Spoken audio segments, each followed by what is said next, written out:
arrancar. XL Media Podcast. XL Media Podcast, episode 1, the debut, guys. It is finally here. Thrift XL, your host. And I got the legendary Slobby, Robby in the house. Rob, what's Gucci with you, man? Or should I say what's Versace with you? Goddamn. Everything's Sachi with me. Goddamn. I saw your set and I felt a certain type of inspiration. You know what I mean? You know what's funny? I've been getting clowned in the DMs like, yo, bro, are you doing the whole Drake album? Like, what is this going on? And I'm That like, is man, what you're doing. You must not know about antiques. You must not know about good taste because you're sitting on a $2,000 chair. I don't know if you know that. You must not know about me. Yeah. You must not know about me. Wow, I didn't think I'd You start. must not know by now. Thank you. Yeah. Okay, yeah, see, I don't know the actual lyrics. This is why I go to you, Mr. Radio host, I'm going to be honest. I was just winging it. Funk Master. But hey, man, you're in San Diego. Honestly, I think the best city in California. You know, I don't want to hate on anything else, but I just love my city so much. How has San Diego been treating you so far, bro? We went to FNL last night. Shout out to Dead Sea and all my boys in the South Bay. Oh, well, let me tell you, love it here. The thing about San Diego is it feels a lot like where I'm from, Tucson, Arizona. So it always treats me well. In fact, this is where I come to get my electrons and get my oxygen on. Yeah, I was surprised to know you love the water, man. I live in the water. You're a fucking seal. I'll go swimming in the middle of the night. Yeah, you're a seal, bro. I saw you on your story posting up. I think I descended from like some type of male caveman walrus species. You know when you have those visions of like your descendants. Yo, hold on. I actually want to talk about this because in the car we were talking about how you need to chill. No. Don't tell everybody. We're bringing this up. Exclusive. Yo, this man has talked to stingrays. I want you to talk about that for a second. Right now? Right now. We're straight Tuesday into it. already. We're not wasting any fucking time. Let's Tuesday already, Eddie. Rob has spoken Eddie to already. stingrays. Already, Eddie. Eddie's spaghetti ready. It's not that simple, Eduardo. Let's jump into it. We got time. Well, I want to preface this with the fact that this was a conversation about the fourth and fifth dimension. Right. It wasn't just random, guys. Yeah, this is also it was a build-up. It was a build-up. In context of a conversation about out-of-body experiences and spirituality. Being into your energies. Yeah, and vibrations. Right. Actually, more than anything. So I was talking to Eddie last night about sound vibration and some of my experiences with being able to on nothing, right? Because you said this was just my normal like weed and microdose earlier in the day, but I didn't take any hallucinogens. That don't get you there. Yeah, I would imagine it would do nothing but help to assist yourself in whatever way you feel appropriate. But me personally, I was on my normal microdose of psilocybin, which isn't very high, and just cannabis. And what do you smoke? Just real quick before we get into the dirty details here. Oh, everything. Yeah. You Indica, saw me at the store. In my older days. Hey, Cookies showed us some love. Shout out to Cookies Mission Shout out Valley. to Cookies. Rakesh, Whoa. thank you so much for that family. Whoa, always. I got a big bag thanks to Eddie. Yeah, I can't even. Did you finish it? I'm sure the people at the hotel are worried about me. We're so ADHD right now. I think the people at the hotel probably think I'm growing.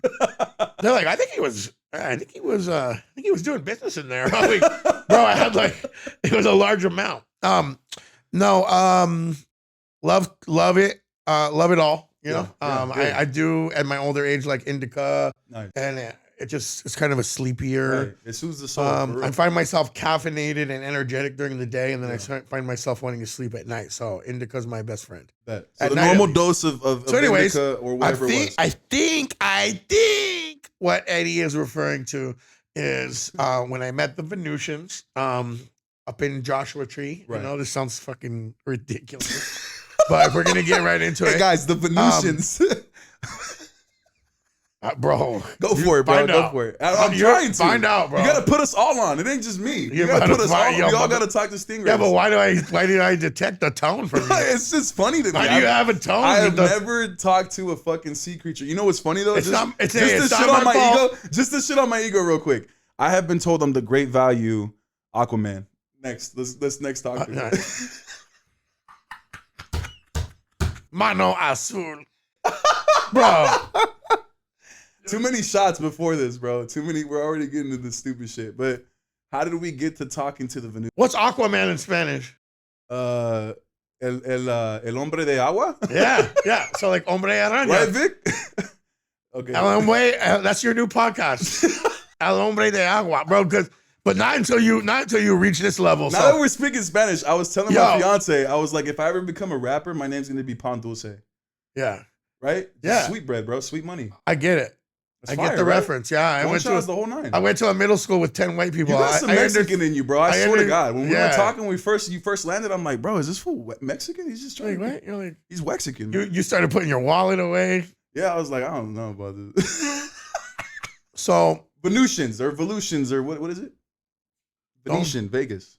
Shout out to Vegas. So listen, bottom line. Yeah.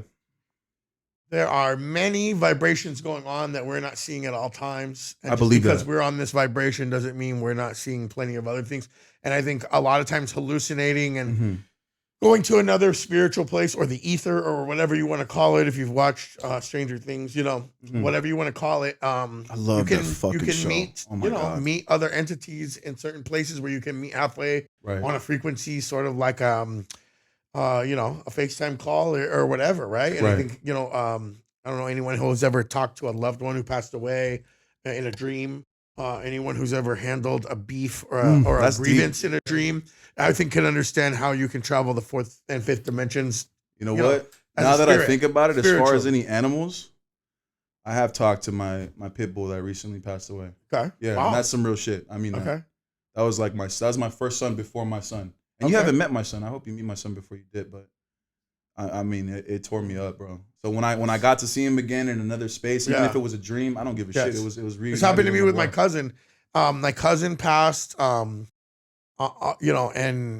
he was sort of like, my condolences my best friend and like my homie growing up who turned me on to like not everything from Wu-Tang Clan to Souls of Mischief and like West Coast rap music all the way to clothes. So yeah, our styles developed together, big graffiti, hip hop. Hell yeah. Like sort of oversized champion jerseys with hoodies under them. Kind of the style that I rep now. Fuck yeah. Him and I sort of originated this style in the 90s in Arizona. Wow. I never knew that shit. Huh? I never knew that this was rooted, between you and a loved one. Yeah, I mean, we just wanted to look cool and we wanted to be unique, and we both kind of like, he came from more like the Mexican side of things, and I was coming from more like the polo, white people. Yeah, you're heavy on the polo game. Yeah. So we kind of met halfway there, and we had our own sort of wave, right? I guess you would say. Anyways, I met him in a dream at a very pleasant day house party hosted by some witches.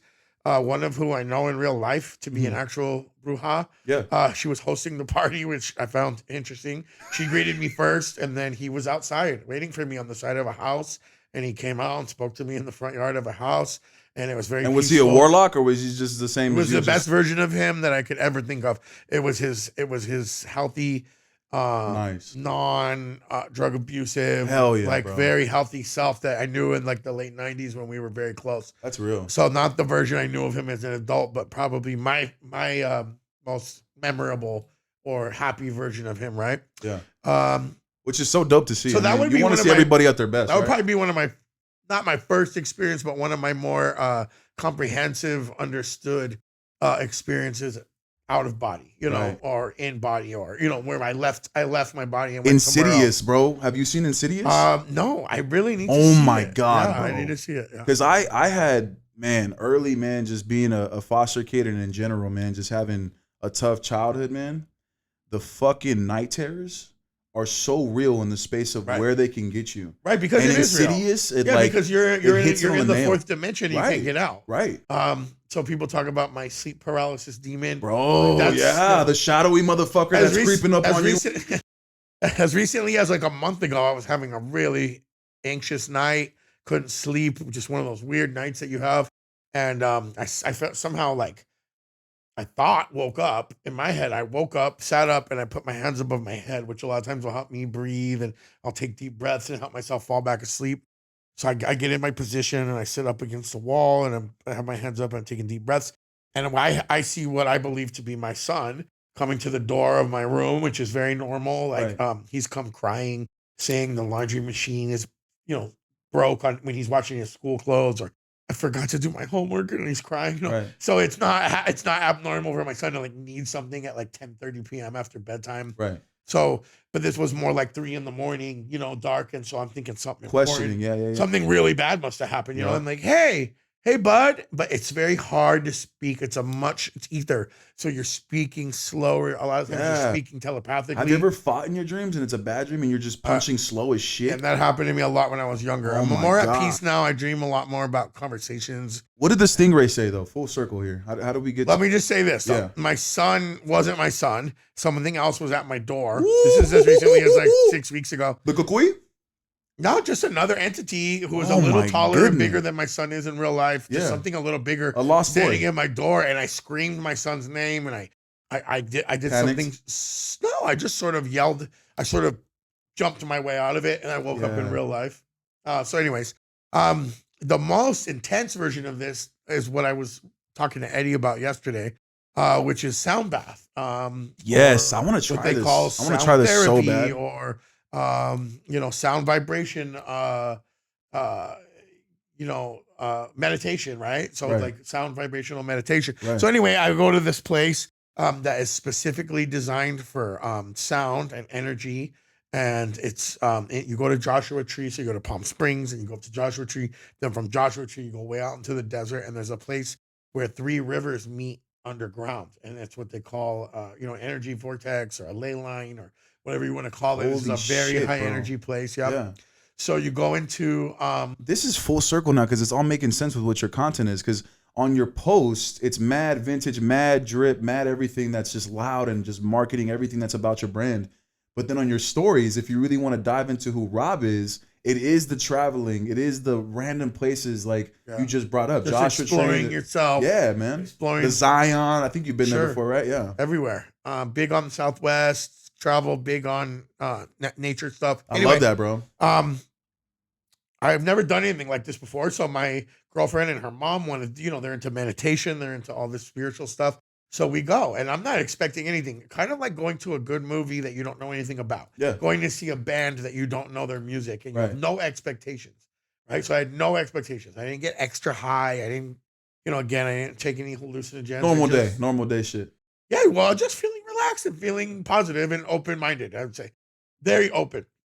So I go in very open. The guy we go into, I think it's called the Integron, and it's a giant silo, temple, meditation, travel, time and space, travel type of space, where there's a hole going straight from the ground that's open from where the 3 rivers converge and creates the energy.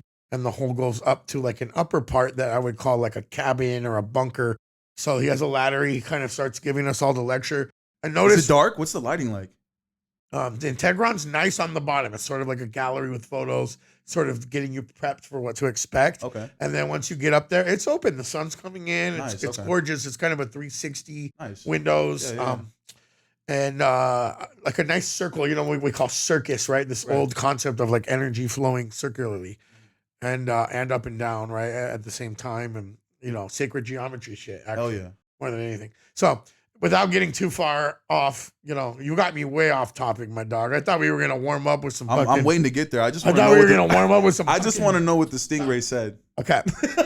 Okay, so you're creating they're playing crystal bowls, okay? So like on some Indiana Jones and the Crystal Skull type shit, they're creating energy with crystals. So they're playing crystal bowls. I'm laying there. I'm thinking a lot about San Diego, I'll be honest, because my grandma, That's the latest. I'll tell you why. My grandma lived on 27th and PCH in Del Mar Hell yeah. growing up, and I'd come and stay for whole months at a time in the summer. Hell yeah. And she lived on the train tracks, and it's very close to the tracks right there. So she's right in between PCH and Del Mar Fairgrounds, Yup. where the swamp kind of meets the train tracks. Really cool area. I know exactly And it what used you're to not talking even about. be fenced off, right? Yup, We would yup. stand on the tracks, and a train would come, and we'd be like, "Whoa!" Like Yeah. move, like train dodging, quarters on the tracks, all that dumb, Yeah. dumb shit.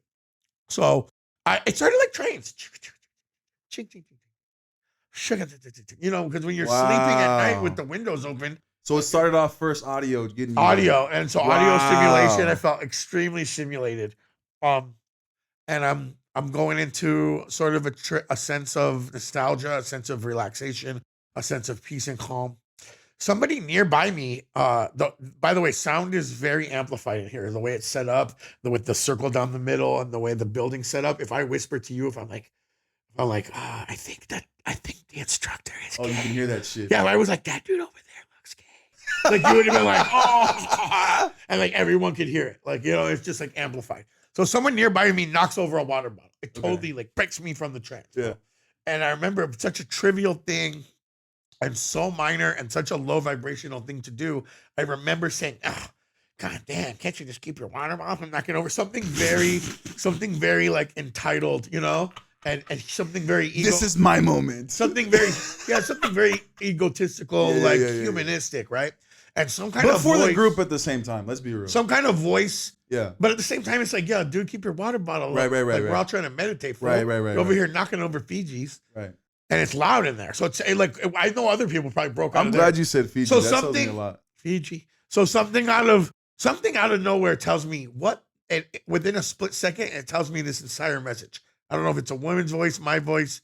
I'd like to think it's a woman's voice, Eddie, but it was probably more of my self-conscious speaking to me in a voice that I would listen to. Right. And it said, what are you talking about? Shut the fuck up. Concentrate on what you're doing. A water bottle is nothing compared to what you're about to do type shit, right? Yeah. The man, the instructor, the guy, the leader, the guide, whatever you want to call him, he kept addressing me, bro. And like when he was like getting everyone set up, he's like, you're going to do this. You need to give yourself permission to travel. If you meet other entities or beings or loved ones along the way, give yourself permission to feel comfortable to stop, in the ether and speak to them. And I remember being like, hell yes. Yeah.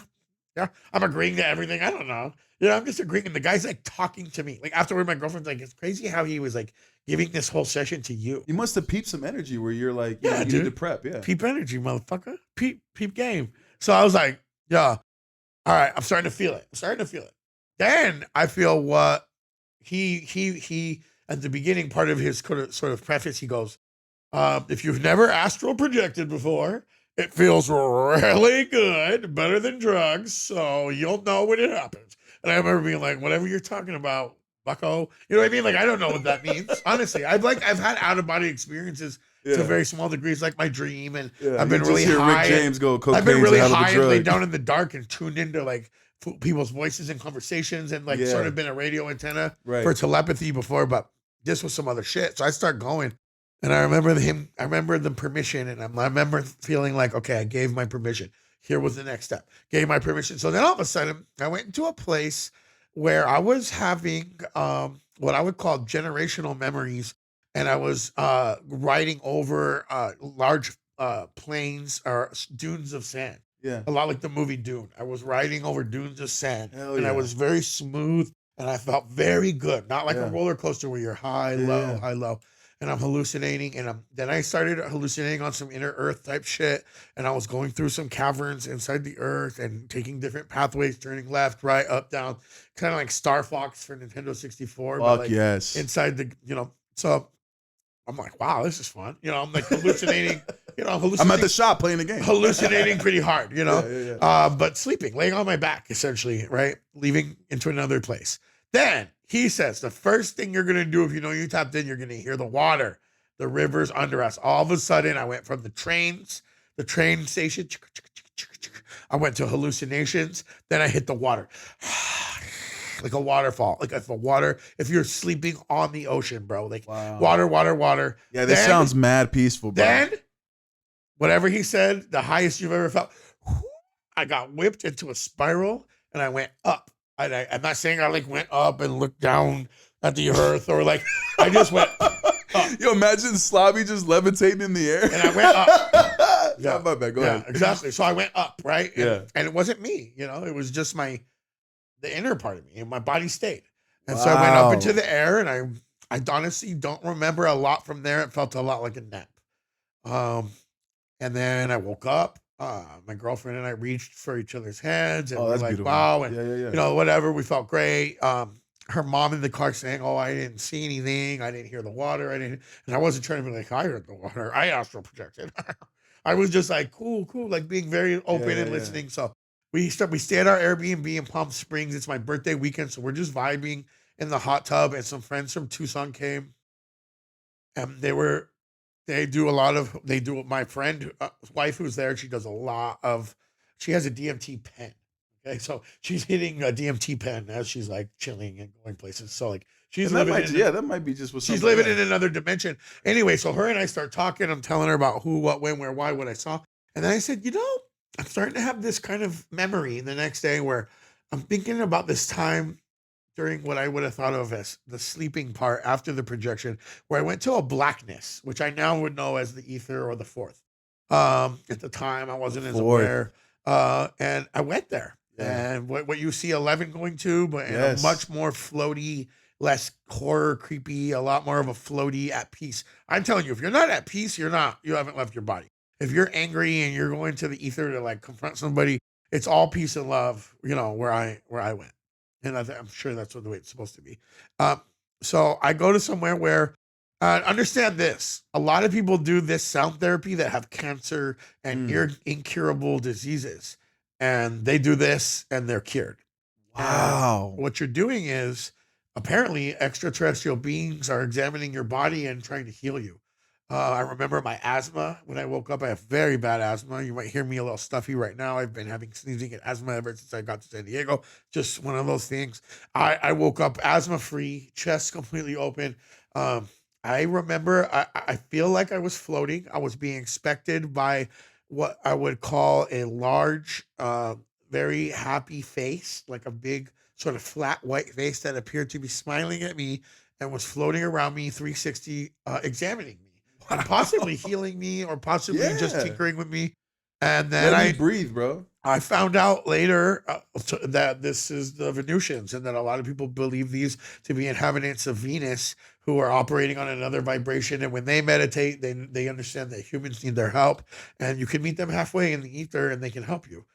These are things I did not prescribe to or sign up for. This is just something that happened to me because I was so open-minded. Wow. And I gave myself those permissions, just like anytime. If you give yourself permission to become a multimillionaire in the future, it's going to happen. If you vision, yourself wearing somewhat in that manifestation world. I visioned myself going to the post office, wearing a certain outfit, accomplishing a goal. Then when I go to the post office wearing that outfit and get my shit off on time, I thank my past self for giving me that. 100%. And then I thank my current self for letting me accomplish that. Then you realize that it's sacred geometry within a carousel and that nothing ever goes away. Everything comes back. Everything is cyclical. And it's all, sometimes you could jump right across the carousel and get on a different horse and get right into where you want to be, which is, essentially a form of time travel or, body, leaving. But you wouldn't know nothing about that. No. I'm going to be honest. Look, I'm gonna be honest. Let's go back to talking about fucking clothes. Let's go back to talking about no. I'm gonna be honest. Talking about anime TV. My goal was to make sure that not only this was something that we talked about, because I'm telling you, when we talked about it in the car, I came home and I was like, man, I wonder how many moments this happened to me so naturally. Sure. Yeah, but you don't know, right? And we don't have to label it. We just have to be more aware. Exactly. And even in the same space of what you mentioned, though, like it happens with any energy. It could be with negative energy. Where if you're paranoid in your house and it's dark and you're feeding into something's going to happen, right? Because you're choosing that. You're reaching across the carousel. You're reaching across the carousel for that moment instead of waiting for that moment. Or if you're like, yo, one of these days someone's going to break into my house. Maybe that is what you want, right? Or need, or what a trip. Maybe that's what you're connecting to. What a trip, bro! But also, that's all very negative, and that's all very 3-dimensional. But that's why I wanted this open conversation so that people could start peeping their negativity, doing something where they. I would say give yourself permission with your open mind to reach to the positive. Yeah, to be happy. Well, yeah, it's hard for people whatever happy means. Happy is also a subjective word that a lot of people don't even understand what that's supposed to mean. Well, it's a pursuit, right? Enjoy the moment when it's there. Yeah, or maybe it's not a pursuit and it's already just sitting there. You don't have to pursue if it's already sitting in your lap. God damn, like I don't have to pursue my penis. I gave you 3 fucking shots. You're getting too deep on me. My penis is already attached to my body. It's already servicing me in every way I need it. You know what I mean? There's the Robby though. All right, full circle now. All right, what's up? I feel like let's talk about clothes. I mean, no, with the accomplishments. Let's talk about accomplishments. With the accomplishments that you were talking about in this space. How did we get to the Rob that you're at now? I mean, what really, outside of just the clothes focus, how did we get to, because I remember, I was DMing you. I was like, hey, man, I really want to get to know Rob. I mean, we know Slobby Robby. We got the front face of Netflix. Obviously you left people mad upset when there wasn't a season 2. But let's really get down to, how did we get to Rob now? I mean, dripped in Versace. Yeah, I mean, look, I think Slobby Robby was a manifestation of a lot of goals and things I wanted to do, whether that's taking like a pro wrestling sort of approach, then fine. I feel like that's a vessel. Slobby Robby will be, whatever you want to think of it as, a vessel for me to act out hedonistic and self-fulfilling, sort of like goals, wants, needs, prophecies. Found wanting. But also at the same time, that's an easy way for me to really identify what's real and what's important and what's not. And it didn't take much time being let's say having clout, or being a quote unquote influencer, or being a quote in Hollywood and Hollyweird, to understand that that's not really that important at all. All right, so we were talking about basically the shift from this elevated space, I think, that you are, Slobby Robby, to the realization of where at specifically. The realization that it's all fun and games, but this, Slobby Robby, the internet, social media, anything, all this isn't really that real, or that important, right? But having fun and enjoying yourself and being kind of feeling full and feeling whole, is more important. Honestly, man, that's what I felt from getting into the Netflix thing, and I'm sure you talked about it a million times.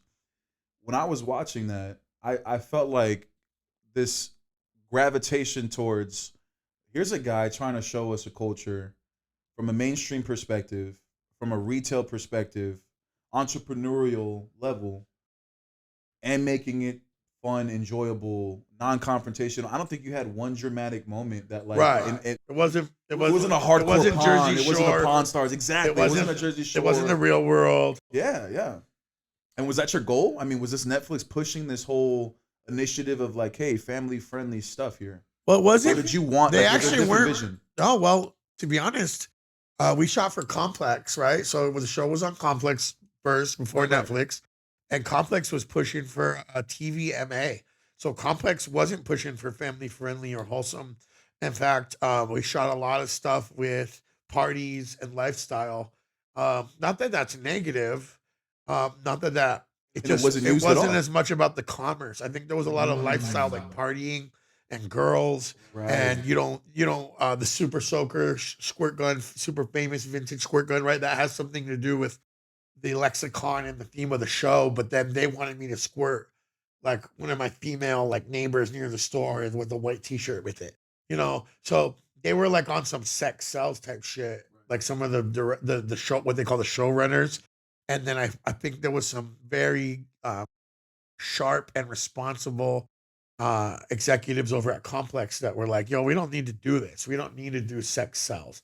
We don't need to have him cussing up a storm and chugging beers all the time. And, it's not that was fake. We were definitely living a certain lifestyle that we were just fun. We were DJs and, you've been in the entertainment business. We were having fun, and there's no other way to describe that outside of just we were having fun. Yeah, we weren't. There's no other way. We don't bother nobody. You know what I mean? We were la-di-da-di. You know what I mean? Like we were just la-di-da-di. And like my best friend was a DJ and he was my business partner, and I was Slobby Robby. I mean, we made a good duo and we were doing our thing. So that they wanted. It was a good one too, man. They wanted that as part of the show, but I think they realized that the more responsible and the more sort of the more that they could feed information to the public was better, right? The more intellectual thing to do was to showcase. Yeah, because it wasn't a hyper focus on vintage tees shit. Right. It was a shop, and you were going full around. You went to signage, you went to bags, you went to clothes. So we went into So we went mid-season. So let's say we're shooting for 60 days, right? About halfway through, they're like, okay. Like they want, we always say network wants less partying. network wants less of you. And then I'm like, I told y'all from the beginning. You're just sitting in the office that we don't need them. I told you we don't need me. Like there was it's really interesting too that the final product, they still went with the sex sells and people still like called me a creep and all this stuff because there's like Frankenbite, which is where they edit stuff to look a certain way. Make it look they can edit stuff out of order. You sign like that Gucci scene where that girl's trying to buy the Gucci boot from you. Where a girl is buying a white MCM fanny pack from me. And she was a friend of mine. I get behind her. Yeah. She's joking in real life. Yeah. I know her, and she's not a regular customer. Right. And she's like, had a crush on me. It's even dirtier to do. And she had let's just say in real life, she had already had a crush on me and asked me out and we had hung, whatever, hung out at the store. Like we knew each other. So they have her come in because they wanted all my customers. So of course, over the 60 days, all my regular customers were instructed to come in, and it's natural. At the same time, this is someone I know, bro. This wasn't a walk-in who was on camera. So anyways, they say, she goes, why don't you? I go, you're not buckling it right. I'm teasing her, though. I'm roasting her the whole time about her Coach purse and her broke-ass keychain and, just doing my thing. And they go, she goes, why don't you come buckle it on me? So in the video, I come up behind her and buckle it and almost the way you would joke with, I don't know, your homegirl in high school or, somebody who I know, somebody who was comfortable with me touching them and someone who basically consented and asked me to touch them.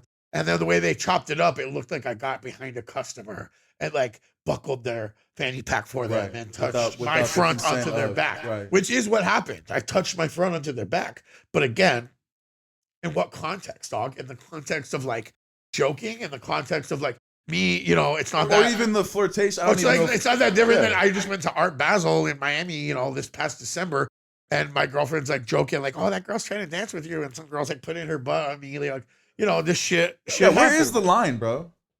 The line is wherever you want it to be, and wherever the other in the bathroom, Beard Sachi, in the bathroom.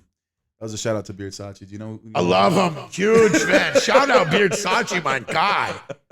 The line is in the back. Beard Sachi and I think, have a similar outlook. Yeah. No. I love someone with a good sense of humor. My brother Ali, man. We check in on Ali. Big shout out. But another person who understands pro wrestling and the power of just having fun, a certain sense of yourself. Anyways, back to the show. I think that, although they did sexualize me and a lot of the women in the show to a certain extent that I wasn't really a big fan of, to be super honest. And I wasn't a fan of it during the time, and I wasn't I don't like the show. It was just random. The moments were random, if I could say. They looked like they were putting it in there. Right. It was an inconsistent of wait a second, we just learned how to pick out a single stitch, and now we're over here looking at some randomness of a girl flirting with me about sunglasses. This is what they thought they wanted, and this is what they thought the people wanted. But again, there's nothing fake or false about that. That was definitely the lifestyle and the culture of the store, in 2000. I was wondering more so how much your involvement of the creative director. Sure. I remember my producer saying, "Oh man, you would make a great producer." Yeah. Because you have a lot of opinions and you have a lot of ideas. And I'm like, yeah, but this is my life, dog. This is me. Luckily, this wasn't capture it right. Yeah. Luckily, this wasn't about me and my home life and my kids, or this wasn't about no type of shit that I needed to take that serious, bro. And I thought that's where season 2 was gonna go. Nah. Season 2 would have been just big collabs and like Complex Con and taking a dump at Complex Con or something, A little bit more of the tour life. I get it. I know you're mentioning Japan and stuff, they were trying to get. Yeah, I had a whole season 2 written. First of all, check it out. I'm not a huge fan of the show. Why did it happen? Where did I'm not a big fan of the show. I just want to say that. I didn't like the way it was edited. I don't like the way it was portrayed. I don't like a lot of the subject matter. I think there was more interesting things a lot of interesting things that happened that they didn't include. And there was a polar opposite response to it. Yeah. I got to be honest. I was very surprised to see so many people latch onto it because it was a little hard for me to watch because I felt that must be tough. I think the green screen stuff and me being smart and me being intelligent, I can get down with. I don't like when I've been sort of doctored into looking a certain way. I think that can make anybody uncomfortable. No, for sure. I mean, just to resonate with you, just the radio personality that I was, people expected me to be that in person. Because they get attached to seeing you, they get attached to hearing you, and then they have this opinion, and it's the completely opposite of what you're actually living like. Well, for me, it's not. It's definitely not the complete opposite. I mean, Yeah, I don't mean it from a fake perspective. me personally, I though, mean it from the I'm sure portrayal for a of lot of what you people like, yeah. professionally, if you do cartoon voices, obviously you're not like, hey, how you doing? Like in Right. person. So I get it. But for me personally, Slobby Robby is not far off from the Robert Hall that I can everybody- attest to that. I that can everybody attest to went to that. high school with. So like my kids, I'm still teasing my kids and I'm still giving my kids sick ass all over print shirts and then teasing them and Yeah, jokes, and I'm still like the crazy guy at dinner, because definitely. you can't be anything other than yourself, especially when you want to be happy, right? Definitely. So Let me get into the response now with what I felt I heard, especially in this community of vintage that we all claim is existent. From a positive space, I'd like to say, but let's be real. There's a lot of scamming. There's a lot of fake shit going on. There's a lot of just, in my opinion, non-consistent business ethical balance. That might be a mouthful, but I mean that from a place of, if you're representing a page, you're representing a band, if you're representing an e-commerce, let's make sure that we're really being consistent in this space. But the opinion of this community was, okay, how dare this guy come out and say every secret that is making me bread and making me feed my family, feed my kids, all this stuff going on, where it's actually Slobby's fault that there's all these freaking teenagers at the bins, all these teenagers at the thrifts. What is your opinion behind, did Slobby Robby kill vintage? And I also want to talk about now the transition between what your announcement was, vintage is dead. So do you think that I gave away secrets that hurt your business? Not from, if you've been Were you a doing this- reseller back then? Yes, and not if you've been doing this since day one. Quote unquote reseller, a term that didn't exist when I made the I show, know, by what the does that way. even fucking mean? No, they didn't exist. And I don't consider myself a reseller. I consider a reseller someone who gets something off of a drop online from a bot or Supreme and then doesn't resells ever it. touch it. Doesn't That's ever a open it, doesn't- reseller. Right. Yeah, I don't. I've never. I remember in like 2008. Oh, I like this. I like this. We're getting down to the I remember in terminology. 2018, kids coming up to me and being like, "You're my favorite reseller," and I'm like, "I'm not a reseller. Like, I don't sell Supreme. I don't have bots for sneakers, Yeah. And so that was crazy. That term didn't even exist, So I mean, do you think any of that stuff was secret by any means, or? I mean, I'm the one asking the questions here, man. Nah. I want to know. No, if I'm being honest, I don't look, think those were secrets. If I'm being I think honest, those were just regular ass See, that's the thing, That exactly. shit I would have told my mom and dad or my Exactly. mom's friend. If I'm being honest, you should have already known the stuff that you were putting out. It was not a secret if you were already Just in the because- space. But I will say there is the counterpart of, let's just say there is that desperate person that's just trying to make a buck, trying to jump into a hype beast mentality behind the reselling. Then it is, hey, how do I get this blueprint of how to get successful? And I will say you did guide the average-minded person on what to look out for, what you think is good, why is it nostalgic, why is it collectible? Which is what everyone on TikTok But does everybody- now. right. So I was just ahead of my time. I guess the difference is they didn't like the platform delivery. Who am I going to reach on Instagram Live versus Complex Netflix special here? Did you understand that would affect the masses the way it has? Are you do you think you're responsible for, like I said, the 50 people in a thrift, all these teenage kids at the bins? Do you think you're even a little bit? And if not, I just want to know your opinion. I'm not saying you are. I'm just saying this might be a lot of what I get in the DMs. So, okay, let's say I never existed. Do you think there'd be do you think that this would still be a trend and that all these geezers and My dorks opinion is, would care I about think- Sonic Youth my all of a sudden, opinion or is Dinosaur Jr., or bands that they never heard of? I Bands that were obscure when Right. I was a kid. I think genuinely, Honestly, if I didn't exist, Without wouldn't we the- be here anyway? if we're talking about a puzzle, right? And if the piece of Slobby was removed, it would be an incomplete image. That's just the way I see it. Okay, but It's we would needed. still have It's this. needed. I think it's a We would necessity. still have an oversaturated market. Sean still existed. Chris Right. still existed. Right. And that's what I'm trying Jacob to say. Starr and Paul Paul Cantu still existed. Outside of just the questions back to me, what do you genuinely say to these people? I don't say nothing to these people. I don't talk to them. I don't address that. Yeah, I'm talking to like the butcher But let's at be my real, grocery you- store. Right. But let's be real. There is a space of, it has to be addressed just to squash whatever it is, the opinion of this exposure to what you think is now dry or outplayed, or there's not enough customers, there's too many of this. Is there something that you I gotta think just put a period to? No, I think this would have happened either way. Like just like the housing market, or just like any supply and demand market, like selling cocaine, bro. I like that. You know, so if it wasn't Slobby, it was somebody else. if it wasn't Slobby, it was gonna be someone else, Yeah. homie. You know, if you go to the club and you sell blow, and then I know that Eddie sells blow, and then Eddie has two of his little homies selling blow, and then all of a sudden I go to a different club, y'all are still doing it, and one of y'all was gonna take over top dog spot after I leave to another club, right? So it's, you know, it's supply and demand business that we're in, and when anytime that a supplier sees another supplier doing well, they're going to want to do that, right? And we live in a copycat world, right? And that's the point of innovation, right? You take a business model, you make it yours, you make it blah, blah, blah. Sure. Whatever. So I think that would have happened I love either that. way. I love the way you address that. I think we'd be here either way. That's my honest opinion. Yeah. I think we would be in this exact same place either way. And if it wasn't me, it was going to be everybody. So now it's just everybody. Okay. So now that it's everybody doing it, it's okay. I wasn't a conscious decision or something that I really felt like was like some sanctimonial like choice. You know, it's not really a big deal. I was just talking about really, really general concepts here, dog. Like if you needed me to tell you that a single stitch makes a shirt older, and that was some super big secret, bro, then you're fucking living up. You know, you just didn't go to high school, because that's just like regular. You know, this is shit that I just learned from observation, bro. Ain't no OG taught me that. This is just regular scientific observation. So unless you just don't possess that quality, textile info, yeah, you would have figured that out. I would think general people would have figured that out on their own, dog.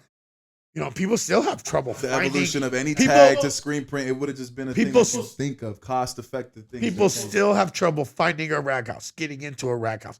People still have trouble sourcing in bulk, right? Those problems in the marketplace still exist. And so just because I went to a rag house doesn't mean y'all get to go to that rag house, right? Or does it mean, and you know what's funny is, Torgov, the rag house. That might be the expectation though, bro. You know, that might be the expectation. What makes you so different from me not being able to spend that same bread?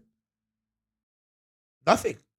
But like nothing, none of us My are. money is not different from yours. No one's different. Bro, Brad Pitt shit his pants. You know what I'm saying? Right? Like George Clooney probably gets diarrhea. Like, they ain't no different than me, homie. I don't care how much Ozempic or how much baby's blood they drink. These motherfuckers still get diarrhea, and they're still touchable, homie. And no, I'm no different than anyone else. Right. But I think that just was the expectations of, if he could do it, I can too, right? And I think but what about Paul Cantu? Nobody was saying that about Paul Cantu's YouTube, who was doing it before me. That's my point. I'll give him all the credit in the world. And he was doing it in a much more less serious way, in a more whimsical, and actually a more digestible platform. Right. What was the problem there? I don't know. What was the problem, guys? I had no problem. Let me put it this way. I had no problem with Paul Cantu's YouTubes before I did my show. I wasn't like, oh my God, this fucking guy in Houston on YouTube is giving away all the information. Like, I don't give a fuck. Just deep in the comments. I just enjoyed it, dude. Just like, you know, if you watch fucking videos about screen printing, they're gonna teach you not to overexpose a screen, dude. It's not a secret of the industry, dog. It's the modern world of postmodernism, where we all have access to the internet and YouTube. Yes, thank you. Like, we're way past the accessibility era, bro. I was on Nike Talk in 1999, 2000, 2001, learning how to dig for sneakers. Nobody was going after those guys. Like, oh, Nike Talk gave away all the answers. You're right. Maybe the platform was bigger. Or the Heaven Smiles how to print classes, right? But guess what, dog? I didn't work with Netflix. I wasn't hired by Netflix, bro. I worked with Complex, which was like cool people who were in the culture, who knew what we were doing. It was, you know, just because Netflix bought it and brought it to the mainstream, doesn't make it any less interesting, or does it make me any more of a sellout? Because I didn't make that much money. If I was a sellout, I'd be out of here, bro. I wouldn't be here right now in this chair. You wouldn't be on this podcast. I wish I was a sellout, because sellout means you're done, right? It means you're out. It means you're out of product. MIA, yeah. What's up? Let's sell out. So check this out. Let's do it. The similar response that I loved, honestly, when we were brainstorming, we were texting back and forth. We were like, man, what do we title this? What do we title this? And I had my title, which was nothing compared to the response that we got on Instagram with Vintage is Dead. Let's talk about why you felt like that was a necessity and what it actually meant. Because I think the response was hilarious, man. Like, people were calling you R. Kelly, and I don't even know how that even ties into. I think, like, you know. well, I mean, I think we're talking about two different things here. I think the R. Kelly joke is probably just that my reputation for that period of time of just hanging out with young women. It was just random. Like, but I wasn't peeing on them or imprisoning them. Yeah, so what does that have to do with Vintage is Dead? Is my point. It was just random shit. I would love random comments. I would love to have that conversation, but like, look, if R. Kelly supposedly or apparently or seems to have hurt people, then okay, that's not my problem. But it's not Rob. Well, I never peed on anyone who didn't ask me to. Okay, I'll say that. I've never imprisoned anyone ever. Like, I can't even keep my own kids to clean up their room, bro, or take out the trash. I did definitely. That's a T-shirt. You know how you want to go with word tees? Yeah. I never peed on anybody that didn't ask me to. Yeah, that's the first one. Can we write that down? Listen, I don't care. I'm not here to like play the game where we pull up like internet comments and then I address each one, or that would be fun, like mean tweets or whatever. Oh, I did. Every time I went to sleep, I was like, let me just address a quick 10 real quick. Yeah, I'm down. But if I had addressed Slobby is alive. If I had addressed that, every comment on that post, bro, that it would ruin some of the. You liked the few. It would ruin some of the ones that you liked. I'm like, that's hilarious. You like that one. If it would ruin some of the discourse that in real life, but I'll say this, just to get this R. Kelly shit out of the way. I was in my early 30s. I dated a lot of girls in their early 20s. I don't think I ever dated a girl who was under 21. So, okay, yeah. So if you're saying, I heard that dude was promiscuous and dated a bunch of girls in their early 20s when he was in his 30s and did a TV show. Okay, yeah, I would say sure. Yes, correct. But I don't think that's illegal or dishonorable as a human being. Everyone's wearing Playboy. Like, Hugh Hef wasn't a sicko. Well, Playboy. I don't know. I mean, that brand lives behind there's no age limit to. I let my daughter wear the Playboy and she got sent home from school. I know that. Shit. I don't believe in. I'm kind of like you. I don't really believe in censorship, or I'm not too worried about it type shit. I know we were talking about that heavy, bro. I'm not too worried about it. It's just a fucking. Did it get so censored, bro? It's just a buddy's head, dog. Yeah, bro. It's a different world. All right, so basically, we shook up Instagram in our little community, our little tight niche, with the Vintage is Dead. I want to know what you even meant. It was addressed in so many different ways in the comments that I felt like we got a topic here. We want to talk about something different. We want to talk about something that's affecting sales. It's a slower place on an e-commerce platform on Instagram, let alone even of the whatnot. I mean, you name every single. I'm not even gonna name every single one of them, but it's slower, right? I mean, what's going on? What did you mean by that? Well, I didn't mean anything financially, me personally, as much as culturally, maybe. And I guess I come from a place of philosophy, and I remember being 18 years old and taking a philosophy class in college and having to practice. I don't know if you noticed, man, I got Aristotle and. Okay. Yeah, man, I'm big on philosophy. So being able to practice theoretical discourse, being able to practice thought patterns that exist sort of on a different level where you can kind of consider things. What if the sun doesn't come up tomorrow, or will the sun always rise, or what are the philosophical symbolisms of the sun itself, right? And these are things that I had to learn. And as a white male, dealing with white male privilege, coming out of high school into college and working in group homes and foster care, I did a lot of breaking down my thought structure and my personality a lot in my late teens and early 20s, because I started realizing that life wasn't what I thought it was. Life wasn't what I grew up with for everybody. And this was a class that blew my mind, because I realized that we actually don't know shit. Yeah. And this is when you start, this is like finding yourself in that moment. Yeah, or just questioning terms and beliefs and sometimes maybe it's better to have an idea or fleeting idea than a hard belief. Because a hard belief is hard to change, man. And shouldn't we Yeah, and constantly You're talking rhetoric. yeah, Now, shouldn't we constantly be changing, or should we constantly be changing? There's a philosophical questions you ask yourself. So I started early on with just questioning everything, especially when it comes to terms and But it's wild, bro. From someone that we were talking about this earlier, from someone that somewhat gave life to vintage in a cultural perspective, with everything that you have done, okay. you're now deeming it dead. Yeah. Well, look, punk is dead, right? Even though there are punk bands writing a song right now somewhere, and music still is being created, the original movement of punk is dead because the original punk motherfuckers told you that. They said punk is dead. I know Lenny Mental, a local Tucsonian singer of the Besmirchers, big punk band, old friend of Gigi Allen. I won't go heavy into his lore, but I'm friends with a pretty heavy punk. I'm big on art history. I'm big on cultural, in history of the arts in general in America. And at one point, punk was dead. And at one point, De La Soul declared that they were dead. At one point, hip hop was declared dead, right? Before the Jiggy movement of P. Diddy, and so maybe hip hop and it. But those I can agree Maybe with. hip hop in its original form is dead, Yeah. and now commercial rap, pop, hip hop, whatever, all these things exist, and it doesn't mean hip hop will never be created and doesn't exist, but its original form died. Punk's original form died. That's where you're getting to, the original vintage. I'm not quite sure that vintage ever existed, Eddie. I remember. Holy shit, you're tripping me out. I remember being like 18, 19, and I got cable internet. Right? Vintage was never real. Is not where you're going.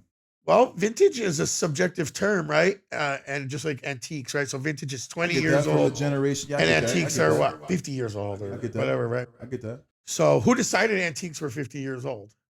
Some white people in Pennsylvania or something, I mean, like way back. Or... I would go from this space from a numerical, like, what does the majority think? That's what I would go to. That we've all accepted X, or someone made this argument, right? And was but who set that precedent, right? Who set that precedent? So, let me just give an example, if I may. I went on eBay. Gosh, early 2000s. I got cable internet, right? So non-dial-up, and I remember it changed my life. Images are loading fast. You're talking to people faster. I'm like, okay, here we go. MySpace, eBay, right? I'm on eBay. I'm interested in Jordan 4s. Okay, those ones are called Fire Red. Oh, these are the ones I had in fourth grade are called White Cement because they have that splatter on them. Oh, okay. These black ones, they call them bread. Huh, interesting. It's a term that was subjective that the people made up about the shoe. Or just making up these terms and we're all going along with it. Okay, I'm going along with it. I'm going to call them breads, right? Or I want a shirt that goes with it. What if I searched on eBay for Jordan 4 shirt? Why would there be a Jordan 4 shirt? Oh, there was a Jordan 4 shirt. It was the Mars Blackman campaign that says, do you know, do you know, do you know? And it had Mars Blackman on it. And so, okay, cool. Now I'm realizing that keywords are big on eBay because I start selling on eBay. So I'm searching for a Jordan 4 shirt to go with my 1999 Jordan 4 white cement. All of a sudden, I'm a product of all these terms that someone has used to group, right? Probably for selling reasons, collecting reasons, cultural reasons. So what did I discover? That what the shit from when I was a kid was called vintage on eBay. And so I'm like, vintage? Nah, I was just in high school 3 years ago wearing Air Max and Jordan shit and fucking polo and that's not vintage. I'm not. I didn't even have a full beard yet. I had like a cool ass fucking mustache that went into like a fucking handlebar, and I was like fucking. I can write. Thought I knew everything, in your early 20s when you know everything and you have a weird mustache and and you don't realize that your hair looks stupid and and so I'm like, okay, cool. I'm not vintage, So why would something from because vintage to me would have been, I knew enough to know that old Levi's and Grateful Dead shirts and the hippie stuff was vintage. I knew that old military clothes were vintage. I knew a lot about clothes. And now that's true vintage. True vintage. Oh, true vintage, you say, Eddie. So the stuff now is fake vintage or new vintage. False vintage. New vintage. Let's call it new vintage, like new rock, right? Yeah. Right? Because Limp Bizkit wasn't rock. It was new rock. Wow, this is tripping me out. I'm glad I'm hearing it now. Shit, homeboy. But listen, hold on. Yeah. Let me finish that. Yeah, let's get to it. How was what I grew up with vintage? In 1999 through 2003, the clothes I grew up with, people were calling vintage. Retro, right? Retro. So I started understanding, okay, retro, retroving, right? Retro, retrove, represent, recollect, remake, referring to something older, right? So I started realizing, okay, these are retro. When I'm looking at this old beat up white cement 4, it's a vintage one, or an OG, or a 1989, or a 99, or a 94, right? Retro. So these terms, right? What am I doing? I'm learning terms. Just like I was in school learning a lot of terms about Photoshop and Illustrator and art history. And so I was in a phase where I was doing a lot of learning. And when you're learning, you're not questioning a lot, right? Because your professors are older than you, and they look cool. They're rich, or they're famous artists. Right. Or my mentor got a couple books. My mentor wrote a couple books. Yeah, where they were on fucking PBS or whatever, right? So my mentor was the head designer for Lisa Frank. So when I went to school for graphic design, Dennis Landry from Tucson, Arizona, did all those dinosaurs playing guitars, unicorns. That's Dennis Landry. He's the head. That was my mentor, dog. And my first 2 years in college as an art student. So I of course I believed everything he said, right? So these terms and these histories and these concepts, you're buying in, dog. You're buying in because the powers that be and the people you respect and look up to, and your mentors and your curators and your teachers, your wizards, your wise men of your village are telling you that, right? And the internet's telling me it too. So I'm like, okay, it's vintage. But I didn't buy that. That's not vintage. This is just a hat. It's a Suns hat. That one Suns hat with cursive on it. That's what I like. I like the one where it says it in cursive. It wasn't until I got on Facebook in 2010 that people were like, that's a script. That's a script, yeah. That's a script. But I said, I like that one with cursive, right? So we as humans use terms to Freudian slip, define things, but we also define things. But we're not as good at that. We're better at defining things. And at one point, I realized that the stuff from the 80s, from when I was a kid, was vintage. Okay? Or cool, popular, retro, whatever you want to call it. It was in the public eye. It was starting to come back, or it was still there. And so I was young and impressionable enough to use these terms and buy in. But I can tell you this right now. Fast forward to 2013 when I started my store.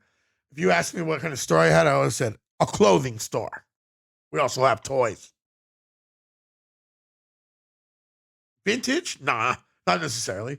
You know? So nobody called my store vintage, bro. In 2013, people were like, oh, you have a vintage store? Like round 2 was just round 2. Generation Cool was Generation Cool. Guess what? We opened a week apart from each other. There's nothing happens on accident, bro. This was a cultural movement that was ready to happen through energy organically, not because a bunch of old white people on eBay made up the terms and decided that the stuff from the 80s and 90s was now vintage because it was past 2010. Okay, so I'm understanding it. Came back on the carousel. Yeah, I'm understanding the goal then. So I guess what I'm saying is, when a bunch of kids who are younger than me decided that the stuff from when I was a kid was vintage because they didn't know what else to call it. Right. And that's dead, right? Someone else called punk because these punk kids were out breaking shit and having mohawks and they didn't know what else to call it. Right. But punk died. Punk was real and they embraced it. Vintage became real. Vintage was real. And then vintage died, right? Because when everyone can do something, DJing got killed in the early 2000s because everybody got Serato and Ableton and got laptops. And all of a sudden, the true culture of DJing died. But then what happened? Techniques got Where are we now, though? Now DJing is back. Yep. And now you're a poser if you don't know how to mix with records. Everyone wants some 1200s and they want to run vinyl. Now you're a poser if you don't DJ vinyl. Yep. Okay? So we're going to get to that. We're going to go back to square one. The decks are now in the box. We'll be back to me. I will be CDJs. I will be in the same chair that I used to jack off to, that I used to use that I used to jack off and look at, eBay items and like wish I had them. I'll be in that same chair looking at that same computer. Not thinking of myself as vintage, not thinking of my childhood as vintage as much as the 80s and the 90s, what they are. Whatever you want to call that. The Generation X is what I would think of myself as. I didn't have the internet when I was a kid. My little brother had to teach me how to use the internet. My brother's like, yeah, you don't have to hit www before eBay, dog. Like, chill. I'm like, you know what I mean? Like, I had to learn how to use the internet from my fucking child brother, dog. Anyways, this is a term that was invented that we all latched onto and that I've been guilty of by the time the show came out. I was looking at a shirt and going, that's not vintage. Right. That's a retro. That's a reprint. And the Y2K shit, when I opened my store, oh, God. I wouldn't carry no Spice Girls. I didn't carry Jinko. Yeah. People would have fucking laughed at me. And that's the other thing. People fucking laughed when we opened our store. Tommy Hilfiger. Oh, my God. Yes. Let's talk about the pricing laughter.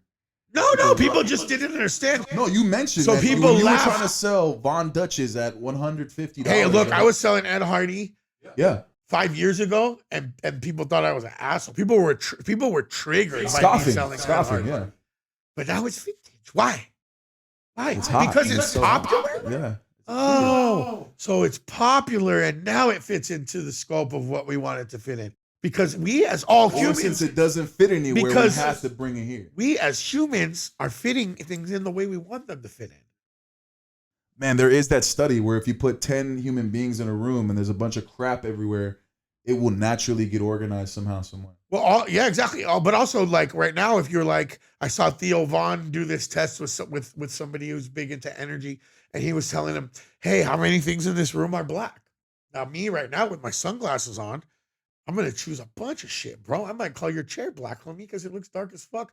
Because your pants look black to me right now. So I'm gonna be like black, just like everyone's like vintage, reseller. Right? People want to include it. They want to be included themselves more than anything.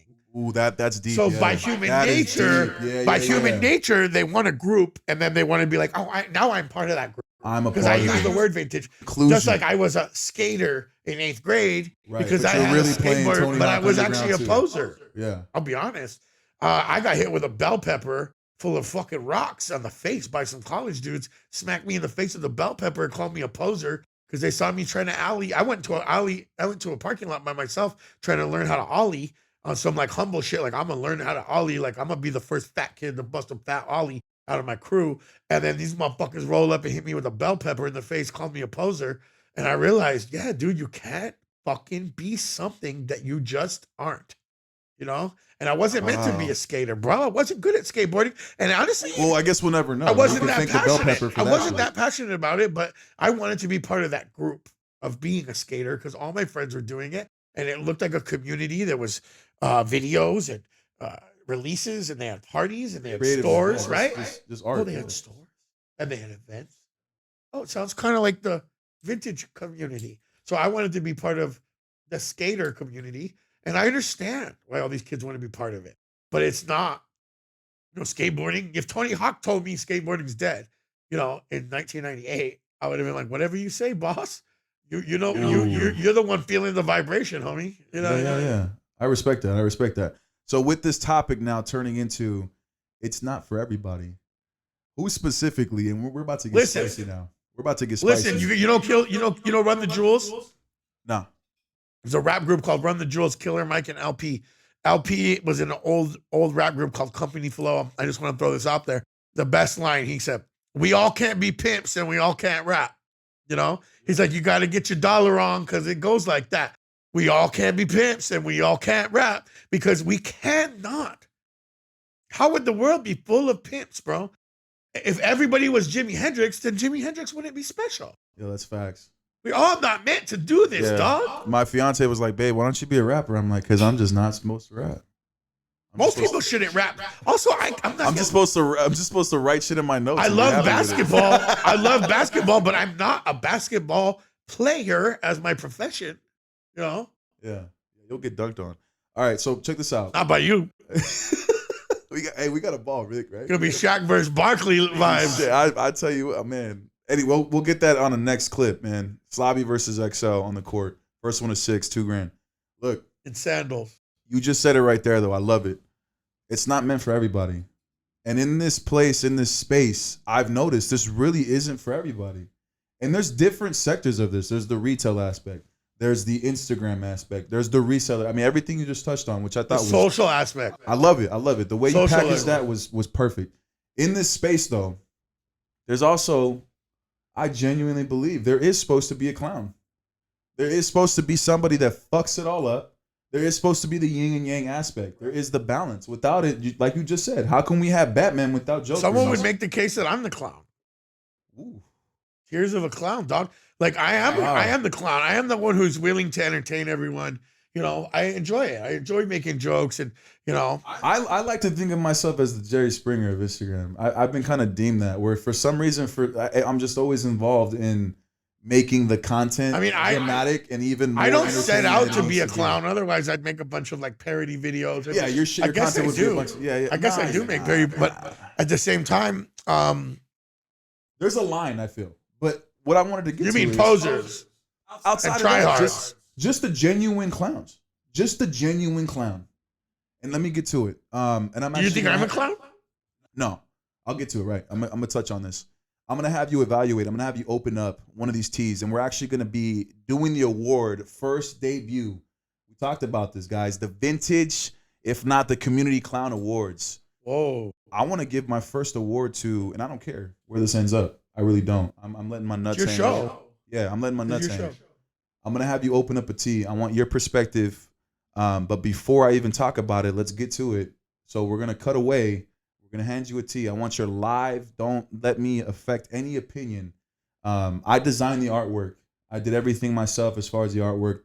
The project was meant for foster kids, and I made no money on it. My goal was to sell 50 shirts, and I will talk a little bit more about it once you have the t-shirt in hand and you evaluate the quality. You evaluate the ink. You evaluate the execution. I want you to give me your, don't just shit on it if you're going to just shit on it, but shit on it if you genuinely think it is a piece of shit product, because that is who's getting the Community Clown Award.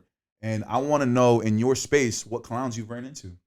Before we get to that t-shirt segment, what clowns have you ran into in this? Because everybody plays a part, like you said. And there might be posers. There might be true blues. There might be the clowns. I'm very empathetic. You seem unbothered, but at the same time, there has to be. I'm very empathetic, and I'm a dad. And again, I've worked in a lot of fields like teaching and foster care and group homes. And so I'm pretty good at having a soft spot for people and humans in general, especially young people. So I would never really go after a young person who's a poser, or, those dudes who hit me with the bell pepper were wrong, bro. Like they assaulted a child who was like trying to do something nice for their life. Right. But I took it and learned an important life lesson out of it. Not everybody is that strong. Not everybody can flip that. Not everybody's that strong. Like, and I would like to be able to be there for the people who aren't that strong, especially young people. So I'm not ever speaking to a young person this way. And when a young man comes into my store, 14 through 17, 19, and they're having attitude, or they're trying to learn about vintage, or they don't know what they're talking about, I'm usually very kind and patient. It's grown-ups who I feel like we can be a little more 100%. And I'm referring to a grown-up standard. Yeah. So I've met a lot of young people who were clownish, poserish, try-hardish, and that's okay. It's part of growing up. In the space of being a grown-up, I've had people rip me off and not send my order. Vintage, buy a big lot of a bunch of vintage, $1,000 worth of vintage, and then they just fucking someone who I've been, I had a dude in Chicago I was buying from, 7, 8 years. Great business. One day he sells me a big lot, no different than a lot of the lots I had bought from him. and he just doesn't send it the stuff, and then blocks me, and keeps the Hey, you money. gotta let your nuts hang. Who we talking about? This was Vintage Pot out of Chicago. Yeah, so I met him Out of through. Chi-Town. I'm not gonna shout out the cool, legit homies who I met him through, but I met him through some OGs in Chicago that are, And that's wild, most right? To ruin legit. The most legit. 8 years. Some right? of the To most ruin- legit vintage cats in Chicago Right. is kind of who I met him through. Actually, I met him through Facebook group, Facebook hat group. So, but it's fine. So I got by, that's somebody, that's just a random, thing that comes to the top of my head that doesn't bother me. It doesn't keep me up at night. I don't need any type of vengeance or anything. It doesn't really bother me as much as that there are, mathematically you're going to get hit, you're going to, Yeah, definitely. what do they call it? Murphy's Law. The worst things are going to happen, at some point. So I've had a lot of people who decided that they didn't like me in this community or had big problem apparently with me just being me, which is kind of part of life, So What specific big pages are you cool with? What specific big pages do you feel like? everybody. Yeah. Yeah, So you're cool with the 1980? I would shout. Well, I first think of all, I'm gonna start with Chris's solid, dude. other stores is where I would start because before there was like individuals in this business, it was about stores. So Generation Cool, round two. Obviously, I met Sean early on. I think Sean is an amazing person. I don't see. Let's just use Sean and Chris as examples. Sean Wotherspoon, 1980 something. Chris. If you have a problem with people who are doing positive things and pushing positivity and creativity and love, He's pushing Mad God right now, which is it's love. it's wild. It's love, though. To take That's that platform well, and that's shift the it fourth straight to dimension. God is wild. Well, that's yeah. the fourth dimension. That's outside of your body, right? Yeah. So that's what we talk. We won't get back into that. But Right. can you be mad at someone for trying to be proactive and show love and spread guidance or spread, positive information about how to transcend your mind, body, and soul? I guess what I'm saying is I wouldn't be mad, pardon me, if my son looked up to somebody like Chris or Sean, because those are good people and good men and Right. good humans and good fathers. And so I go by, I go way back. So, round two, Full Court Classics, Boneyard in Chicago, Mr. Throwback. Oh, you're naming some all solid. the OG yeah. stores Yeah. from around the 2013 through 2015 era Right. of before we were even all calling ourselves Right. apparently vintage. Yeah. We just had stores. We all had stores. Some of us had shoes. Some of us had newer stuff. Some of us had, and I fell into the trap. I got into that's not vintage. We only sell vintage. I did that for years by my own sort of elitist, sort of gatekeeper sort of tendencies. But at the end of the day, I give mad props to Imperial from Houston, Drew. Nice. A lot of these early stores and these people that I mentioned for just kind of like doing what they wanted to do, right? They didn't see other people doing it and want to do it. They did what was true to themselves, sort of like a good artist, a good musician. They're not, someone else doesn't really write your songs. Like the best musician is just like, I wrote this song. I produce all my own shit. Those rappers who produce their own beats, write their own rhymes. Cat Williams, he books all his own shows. He writes all his own material, Owns all his own content. This is the sort of like people who I came up with that I would consider my peers. Right? Mm-hmm. So everyone after that is sort of not anyone who I can vouch for or feel included? Comfortable saying. Well, me included. I didn't know you back then. But I know I got Polo. I got Polo. You know me now. And Hyro. Vintage LJ, aka Vintage LJ Hyro, and I got Polo. Those are some Southern California cats that were like, I think OGs. Legit. That doing it because they enjoyed it, right? 100%. So those are the people I would consider more my peers. That I'd rather not focus on calling out the like random people that I've called out and focus more on the positive people like Chris and Sean and Paul and Jacob Starr and these great intelligent people who are doing it because it's what they do, right? You just do like, what does Rick Rubin say, bro? The viewer comes last, right? 100%. The viewer comes last. So you do it because that's what you do, bro. Not because of the check, not because of the bank account, not because of the payment, not because of getting invited to the after party or the dinner after your vintage event. Not for you points. do it because you do it, right? You do it the way Bukowski woke up and just started writing and drinking alcohol. He just did what he did, you know? All right, Rob. So we're going to have you open up. One thing that I'm very proud of, just because of the fact that when I thought to myself, okay, I'm going to make a boot, it was for the purposes of genuinely trying to create some money for something that I was, it was a part of my life, right? Being a foster kid in this whole nine, and giving back to a certain group that I feel like on a regular basis doesn't get enough love, right? So I made zero out of this. My fiance can attest to it. No money was made. Everything was donated. And in that space, I thought it was amazing that my following was so quick to support, man. Just be down for it and to recognize, yeah, maybe this does deserve a little bit of recognition here. Enough that these shirts were sold at $75 each.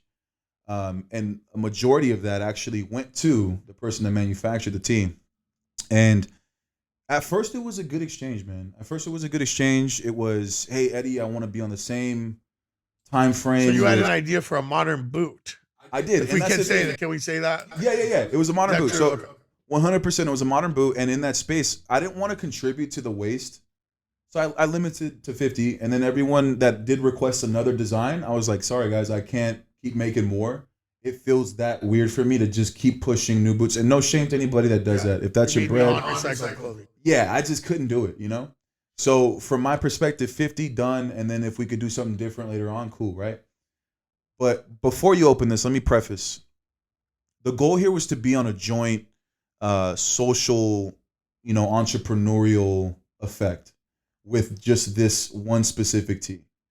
And from my perspective, I was sold the, hey, Eddie, I definitely need to contribute as well to a nonprofit. I think it's a great project. I can do the job for you. My wife was also telling me I got to do something by the end of the year, and I haven't done anything yet. So let me contribute my labor. But then there comes the big but. But I got to pay my employees. Is that a screen print? Yes. So can I print, or can I have my employees, paid for the printing? Can I have the cost of goods paid for? And in my head, I'm like, well, that doesn't sound too donating.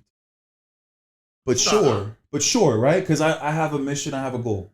And I'm not going to let an obstacle stop me from getting there, especially if you have the reputation you have. Okay, you want to stay with him because he shared the vision. Exactly, right? And I was sold that. So, in my space, I should have maybe done a little bit more of a patience to evaluate options or whatever. But now comes the designing process. And I had the files ready, and I had to restructure the files. And I appreciated his guidance to telling me, hey, this is how my machines work. This is how my screens work. Let's resize it this way, this and that, right? So nothing from an artistic perspective did he attribute to. It was simply the labor as far as print, package, send. Now, let's get your perspective. Let's open this bad boy up. What do you think about this tee from a space of everything that you would normally do evaluating a product? Yep. Because I sell modern boots at my store, Yeah. Take your time, everything. Like literally anything you're going through, just like if it was an unboxing on YouTube, just do your thing. So I like to cut toward myself, but we're gonna be careful because we're in Eddie's house. We're in Eddie's studio. We can't be getting all bloody. Okay. Ooh.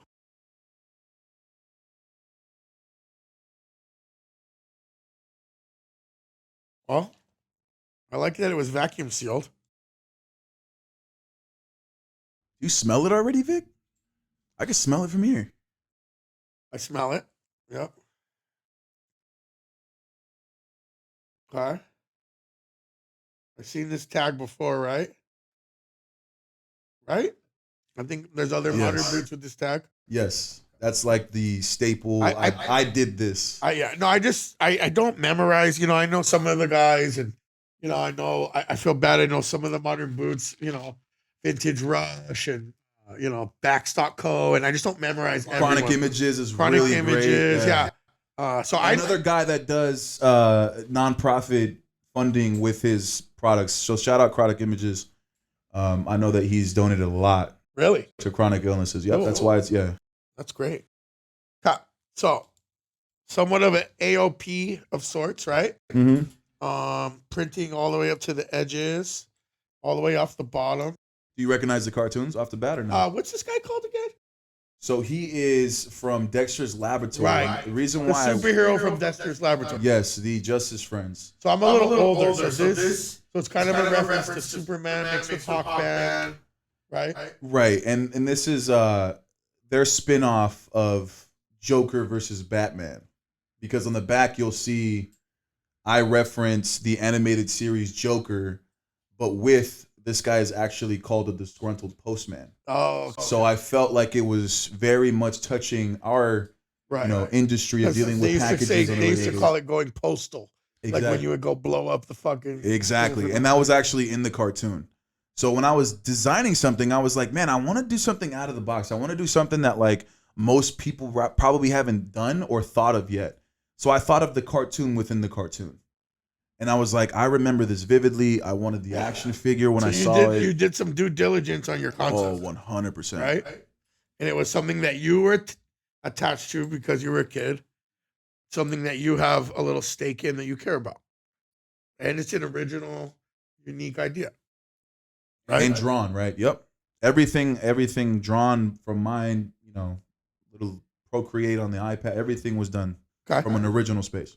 All right. So I guess I would have looked at it and just opened it and known. Major Glory, by the way. Major Glory. I would have known sort of the reference. I would have had to ask you. It just mean it's not my era. Right. What's the name of the show again? Dexter's Laboratory. See, that's a little Cartoon Network, 90s Cartoon Network. I was a little old for Dexter's Laboratory. I didn't watch it as much.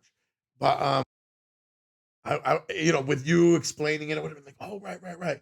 And I get that it's a reference to the Justice League, Superman, Hawkman mixed with Captain America to a certain extent. And then the back makes sense too, right? And they look like they go against each other. Now, if someone brought this into my store and they were selling it to me, I would definitely notice the errors on the print. I went to school for screen printing. I got my undergrad in printmaking. Yeah, you mentioned even being taught by the legendary Heaven Smiles group. I've worked with Michael Rios. Yeah. I've worked with Drive By Press. I've worked with Hit and Run in LA, who are like badass OG live screen printers. And when I say worked with, just fucking learned from. Sorry. Like gone to their events, talked to the OGs, see the way they do it. Hundreds of years worth of experience in printmaking I gained in my 20s. Before I got into vintage, when I was just into t-shirts and just into the art of printing and the art of making clothes and the art of transferring images onto flat surfaces, right? A lot of printmaking goes on paper. So anyways, just as a printmaker, love the concept, love the size. From a fashion standpoint, that's when I start noticing, some stuff. I love your blank, I love the fat neck. I love this like thick, heavy vibe. Big fan of that. Just me in person. I love it. And I was happy with the quality of his blanks. I was really happy with and they were single. I mean, from what I remember, right? Is it single top bottom? So I was happy with his blank quality. Very cool. Single stitch. The print on the sleeve is easy to accomplish. Special delivery, that's fine, right? I haven't looked at the back yet. Let's start with the front. So, okay. So me. Oh, okay. There's another sleeve hit. Justice Friends. That's cool. Not bad for tiny little prints, those little tiny lines made the cut, most of them at least. That's always hard to do. So I'm usually forgiving on very, very tiny lines with my screen printers. My 10-year anniversary for the shop, there was a bunch of little lines that didn't make it that through. And I realized, I should have made those. As a designer on the front end, I should have made some of the lines bigger. And that's just stuff you learn. That's why you get samples made, frankly. This is what samples are for, is to work out the kinks with this kind of stuff. Okay. So from a printmaking standpoint, I see it's offset. You have parts where the colors are overlapping when they obviously shouldn't have. This red, where his cape is in between the face, is going over the hand.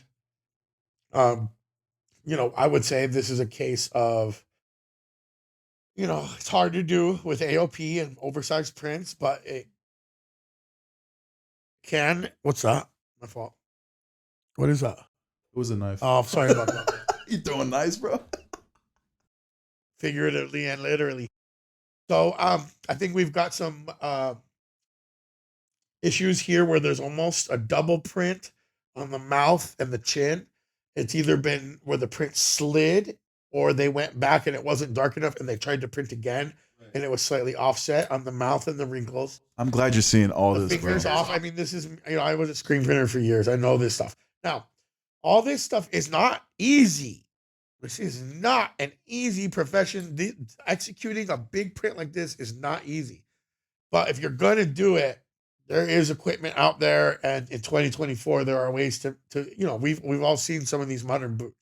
So for me, I would consider this one what we would call like an artist print or a misprint or a Your best quality has been deemed a misprint. we call this AP. So in the printmaking community, we would call it an artist print. So it's one that you keep to give to your homies, or you keep it as a sample or a test print. So a TP or an AP. I would call this an AP or a TP. And let's be real, because you don't want it to go to waste. As a customer, Yeah. Joe Schmo ass slicker, what I call John Q Public, probably wouldn't notice as much. But when it comes to like collectors and modern boot nerds and stuff like that, I think there's some stuff that's like borderline egregious, oh my God, it's definitely bro. offset. I'm so glad you're saying offset print. I'm just saying, without knowing anything else, those are just things I would have noticed. Now, I love the richness of the yellow. I think there's a lot of parts where it looks like it lined up perfect. All my Pantones. I chose these specific Pantones. Love the colors. Reason, but I'm just saying, even the richness of the screen print itself is nice and thick. He hit the borders really good at the bottom. But feel the print now, because now stuff like this you can't really be mad at because it's just gonna happen. Feel the print, and like really like go like this for a second. Does that feel plasticky to you? A little bit rubber. I mean, it depends on what texture you were going for. Okay, so this is so let me get to the back. Let me get to the back. I've seen a lot worse. I've seen a lot thicker and a lot stickier and a lot rubberier. So to me, this feels like screen print. It's screen printed, but let me tell you about the paint now. And shout out Renzo La Bodeguita on Instagram. He actually had a conversation with who I'm now giving the award to as far as the Community Clown Award for a lot of reasons. Main reason is because of the response that I got back in disappointment with the quality of the prints. On the back, it doesn't bother me as much. But that's my point, though. The fact that you're going there, it doesn't bother me as much. It should never be a response on a first boot, for the meaning. I would say that if this was a sample, I'll say this. If this was a sample, my response back would be like, hey, let's just make sure that we're not offsetting on the front because it's kind of obvious on his face. All said to him.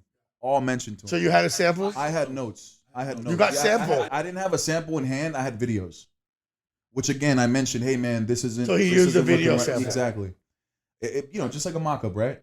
So in that space, I had La Bodeguita tell me from himself that he was trying out a first-time ink on my project, an ink that he's never used before, to save on costs on his end. Oh. Which again, I'm over here like, well, hold up. I'm paying you for what your normal product is, not a trial and error with my product and my shirt with what this is intended to be. Okay. And that wasn't one disclosed to me. So that's where I was like, strike one already. And that was La Bodeguita mentioned me. So shout out to him for being transparent. And La Bodeguita is also someone that screen prints. So he knew when he bought one that the quality was off. He was happy with the design. A softer ink then. A softer ink that, again, has, did you notice the smell? Uh-huh. It's like a urethane, nasty ass, gassy smell. So I had a lot of people then go, hey man, I've washed this 2-3 times. And this stench is something I can't get rid of. I want my money back. I'm sorry. In that space, I've had a lot of smelly shirts, especially big. See, look, exactly. I'm flexible. I'm flexible. So that part doesn't bother me. But Rob, when it becomes 8 people with the same reason, and then on top of that, now I'm getting more pictures of even worse misprinted. You said egregious, right? From a perspective of what a customer would think. Not the average customer, but in our community. In our community, exactly. We have expectations, right? Yeah. So in that place, nerds and how particular in that space, I had way too many complaints, and then I saw the images, bro. There were fingerprints from the printer on the tees. That is not a good product. That's not you representing your brand. Here is the part that got a little bit shaky with me in particular. That was strike 3.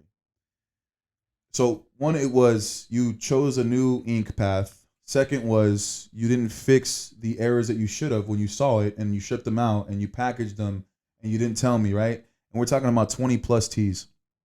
In this space, I had then asked, hey man, since this is a situation of my goal to get a certain number raised for the nonprofit side, I'm going to need this back.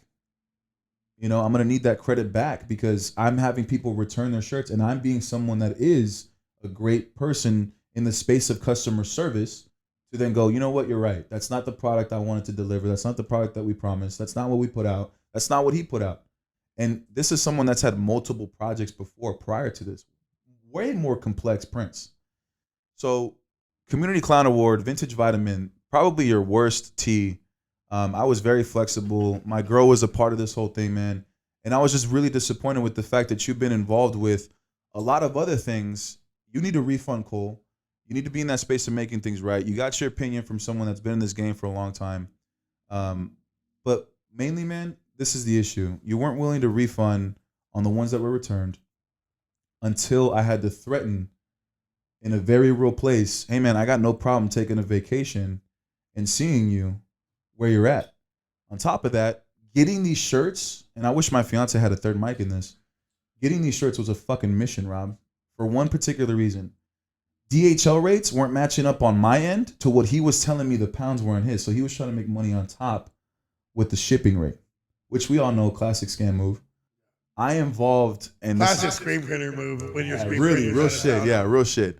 So in that space, scamming in the weight, I was like, let me get my boy Madonna Vintage involved, because every time I buy a bundle from him, 20 pounds, 25 pounds, it ain't ever this cost. And he's in the same area.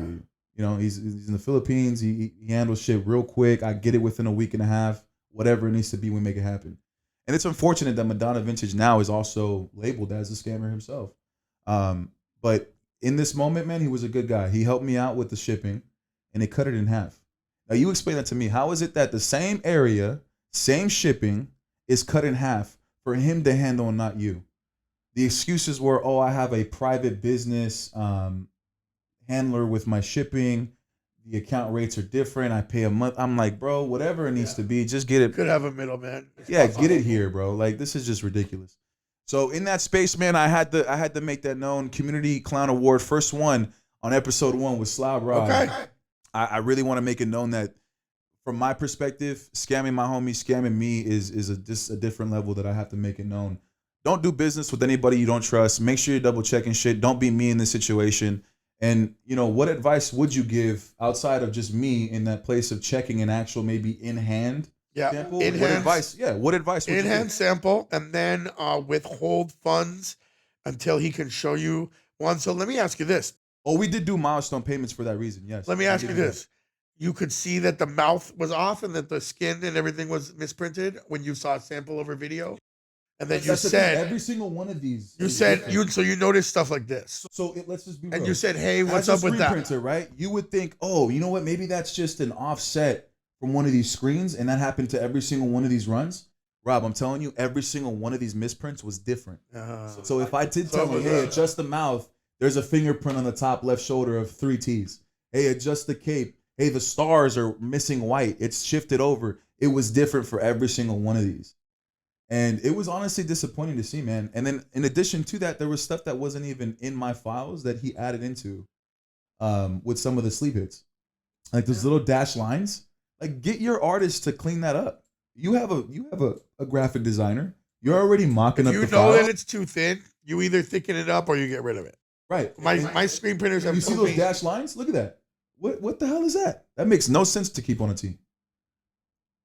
But you had the dash lines on there. No, they weren't. Oh, really? If I was to show you the original files, they're not on there. So I don't know what, in the space of converting, a file over to your program, do you adjust and it creates a line or whatever it needs to be? My whole point is, even as a graphic designer, you're going to go, hey, buddy, I noticed this faint dash line, even if it was included, and go, I think that's something we should remove, don't you? Yeah.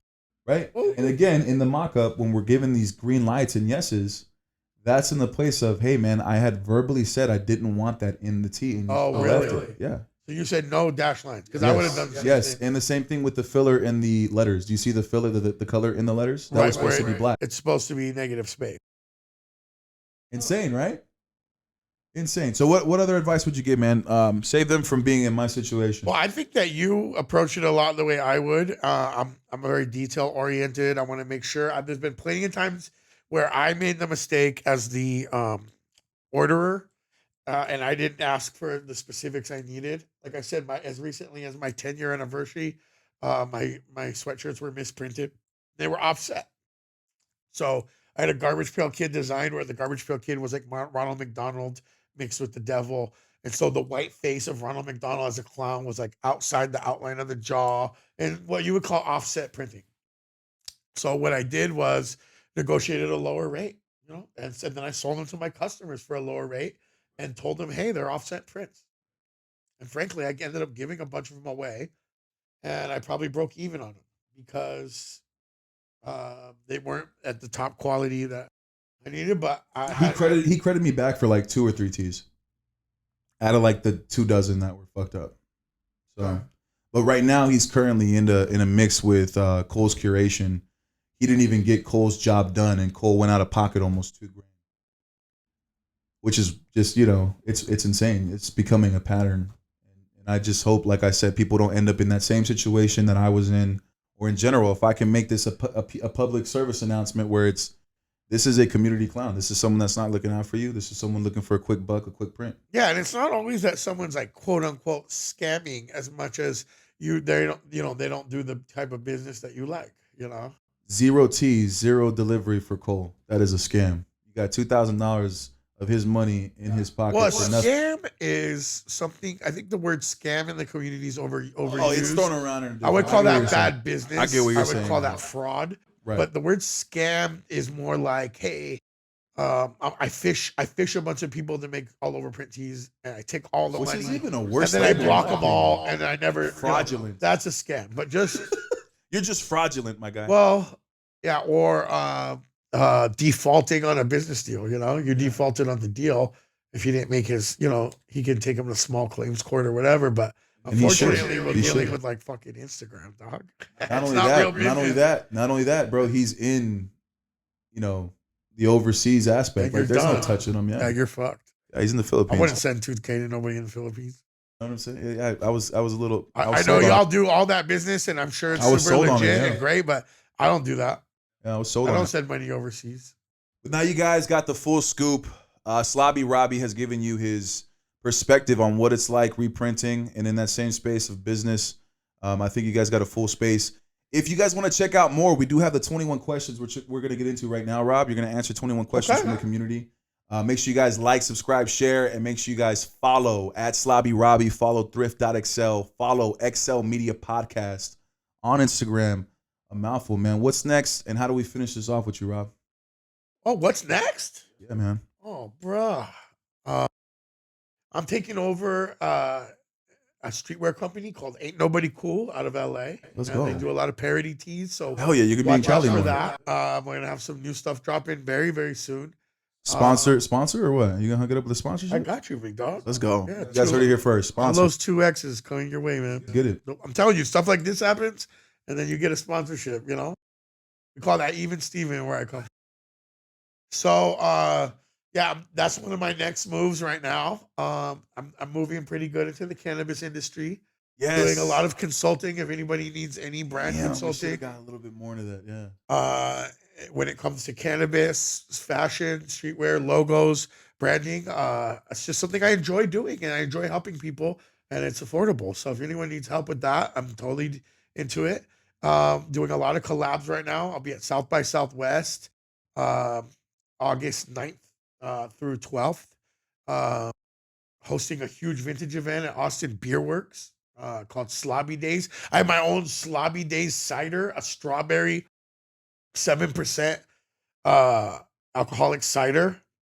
Pretty stoked on. I know you're looking at me like that's a lordish beverage, but yeah, I was like, man, cider, huh? Well, what we do? We pour vodka in the cider, right? That's how we. I'm gonna have to sample. Ooh, have a sample party. Yeah. Yeah, I'm not even joking. Yeah. Of what? Your cider. That's what it is. It drops at the Oh, word? event, dog. My bad. Yeah, fool. I got my own cider. You're looking I'll at be me like there. a fucking. I'll be there. You're looking at me like I'm selling used condoms. I got my own fucking my alcohol. condom- I got my my own condom- cannabis, my own alcohol. You're over here like. Expired condoms. What's My going- condom tea today though was fire. From Yeah, you got a Robby's. sick. My bad. Go ahead. Finish it I've off. been selling hella condom. Condom teas are hot right now. What do they call that? Prophylactic. Do you have any prophylactic teas? Do you have any condom teas? No.